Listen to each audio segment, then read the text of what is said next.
Voici Berek-sur-Agneux, un village à la frontière entre la Hongrie et l'Ukraine. Nous rencontrons Olga, elle a fait de l'autostop depuis Kiev. Originaire de Donetsk, elle étudiait le design avant le déclenchement de la guerre. Maintenant, elle attend un bus pour Berlin. Voyages-tu seule avec le chat? Oui, je voyage seule avec mon chat. Seule.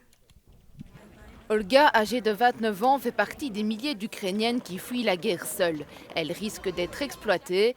Des messages effrayants sont omniprésents sur les groupes Facebook, comme celui-ci pour les Ukrainiens. Ce message en russe dit « Il y a une place libre pour toi dans mon lit ».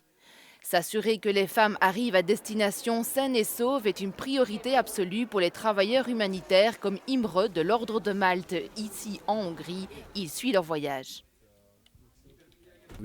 Assurer la sécurité des transports des réfugiés est l'une de nos principales préoccupations. Nous avons une très bonne coopération avec les forces de police et aussi avec l'armée. Ils effectuent des patrouilles à notre vue et nous avons également une présence policière 24 heures sur 24, 7 jours sur 7. Avec 7 millions de personnes déplacées depuis la guerre, le Parlement européen a adopté cette semaine une résolution appelant les États membres à mettre en place des mesures pour prévenir et sanctionner le trafic et la traite des personnes. Parmi les bénévoles qui attendent les réfugiés dans les gares de nombreux pays européens, il y a des personnes mal intentionnées qui veulent exploiter et abuser sexuellement des femmes et des enfants.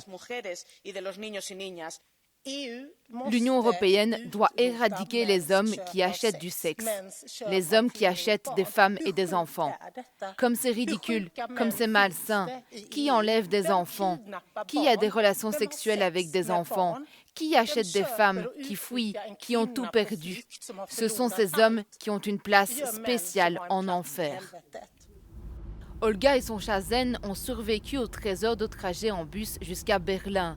Elle a envoyé cette photo à Euronews et a déclaré être en sécurité dans la capitale allemande, mais d'autres, plus vulnérables, pourraient passer entre les mailles du filet et tomber entre les mains de criminels.